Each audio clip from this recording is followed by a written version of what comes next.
Good evening, everyone. I'm doing a blog this week regarding values, and the reason I'm doing that is because before I got into coaching, I didn't know, or I wasn't aware of the procedure of creating a value system in order to find out what you want going forwards.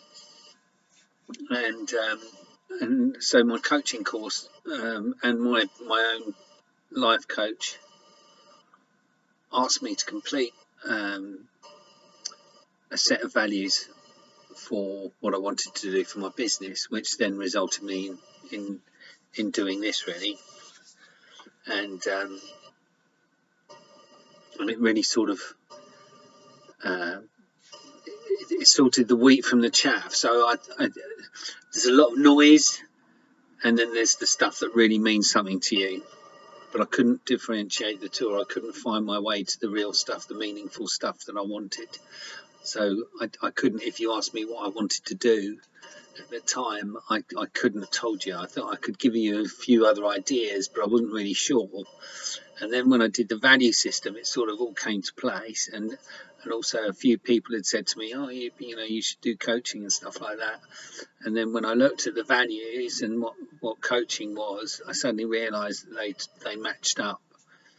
And it's been true, I basically feel like when I'm coaching, it doesn't feel like work to me. It just feels like I'm just doing something that I've been doing forever.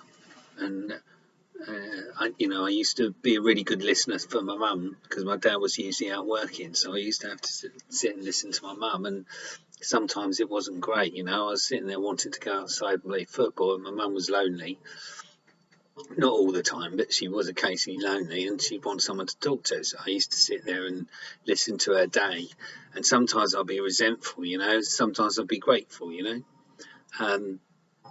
But what that taught me was how to stay present and to really listen. Because after a certain amount of time, you sort of practice whatever it is you're practicing, you get good at it. And I sort of automatically now find myself listening to people and really wanting to hear them, and it doesn't feel like any effort at all. So anyway, I did a value system, and the value system is really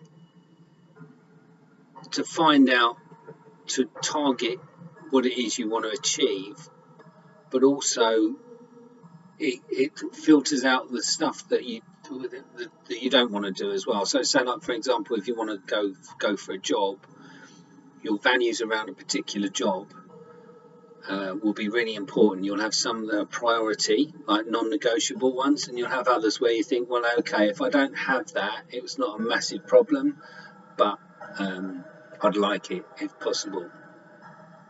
And it also teaches you to keep trying as many sort of things as possible, because what you think is a reasonably good job, if you take that and jump at it too quickly, there could be a great job that you've missed out on purely because you've been too impulsive.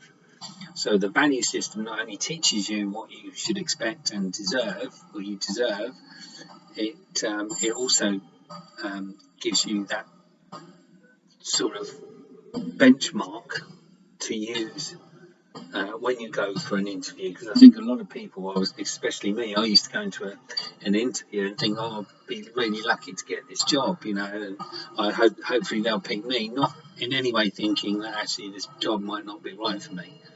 So but also I'm dating at the moment, and before I started dating, I'll be in this position where I don't know what I want. I don't know what I'm looking for. I don't know what she has to have. I don't know what I can contribute. What can I offer them? I had no idea, and the value system really helped with that. And it gave me the opportunity as well to really listen and be present in the date, to be able to work out whether that person matched those values. But equally, again, and I'm talking about values for relationships, would be like Honesty, integrity. I want someone who's into nature, who's got compassion. I want someone who's not afraid of intimacy. I want direct communication. All of these things I've put as values, and then I had to sort of decipher which ones were I could reasonably expect from the first date, and which ones would be values that would come after a period of time. For example, trust and integrity or respect. You wouldn't necessarily get that from a first date. So those things would literally come later on down the road. So again, from a first date, I couldn't really include those or expect somebody to have those values confirmed or acknowledged within the first date. So I had to bypass those ones for the first date and then put others as a priority. So what would I need going forward to the second date? So the values were just a really good sort of like pathway for me to follow and refer back to if I got into a spot where I was confused or was unsure about somebody. So I could always go back, refer to my values and say, right, okay, so did this person match these values that I'm looking for? And then I can decide whether I go on a second date or not. But it also gave me a way to close off as well quickly, because I realised that sometimes if I'm attracted to somebody, it's not necessarily that what I think it is that that person matches my values. It could be that they've got a behaviour that I'm familiar with, and therefore I've spotted it. That's the thing that I've cottoned onto, or the bond that I feel is already there. That I know this person in some way doesn't necessarily mean that it's a healthy one, or it doesn't necessarily mean it's something that I want. It's just something that I'm familiar with, but it feels like an attraction.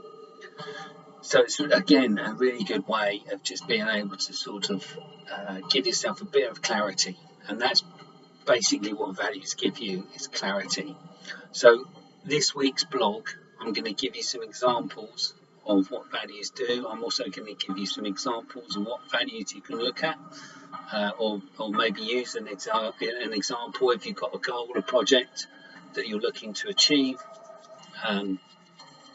Ask yourself, what are the most important values that you're looking for in this next goal. So I'm going to give you those, and then I'm going to give you an opportunity to sort of maybe message me and let me know what you're doing, what it is that you're looking for, what values you're putting as priority. And likewise, if you need any more information or you want a bit more one-to-one coaching, just email me at martin@becomeunstuck.co.uk and we'll set up a session. But good luck. I hope you have a lovely week, and good luck with your goal setting. And message me if you've got any more queries or you want some more details. Thanks very much.